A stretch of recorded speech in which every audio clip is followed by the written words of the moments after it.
রাতের অন্ধকারের সুযোগ নিয়ে হাকিমপাড়া জিএসএফপি স্কুল থেকে চুরি হলো ইলেকট্রিক সরঞ্জাম। সকালে স্কুল খোলার পর প্রথমে ওই স্কুলের এক কর্মী দেখতে পান বিভিন্ন তার এবং কেসিং পাইপগুলি নিচে পড়ে রয়েছে। পরবর্তীতে স্কুলের প্রধান শিক্ষিকা সহ বিভিন্ন শিক্ষকরা এসে দেখে পুলিশে খবর দেওয়া হয়। পরবর্তীতে পুলিশ এসে ঘটনা তদন্ত শুরু করে। এই বিষয়ে স্কুলের প্রধান শিক্ষিকা কৃষ্ণা দাস বলেন, বিদ্যালয় খোলার পর আমরা দেখতে পাই বিভিন্ন সরঞ্জামগুলি যত্রতত্র পড়ে রয়েছে। দেখার পরেই আমরা থানায় অভিযোগ করি। আনুমানিক 10,000 টাকার মূল্য রয়েছে বিভিন্ন সরঞ্জামের। ঘটনার পর থেকে তদন্ত শুরু করেছে police. Bureau report, Uttarbanga today 24।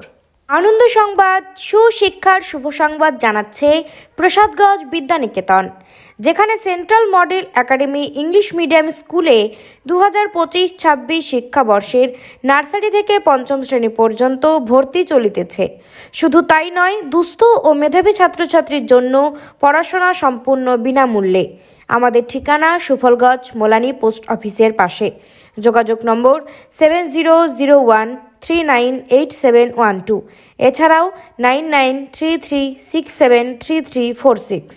সকাল 10:30 নাগাদ আমাকে তখন আমি স্কুলে আসবো করে একটু বাজারের দিকে গিয়েছিলাম। তো স্কুল থেকে ফোন এসেছে যে এরকম স্কুলে চুরি হয়ে গেছে।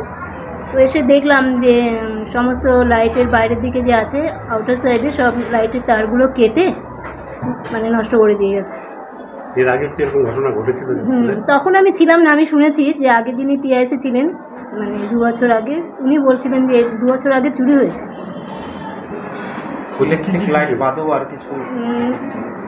সেরকম তো আর কিছু, সবই ইন্টার ছিল, তালা টালা ভাঙেনি, কিন্তু মনে হচ্ছে যে কিছু করার চেষ্টা হয়েছিল। দরজার ওই জায়গাটা একটু ড্যামেজ মতো আছে।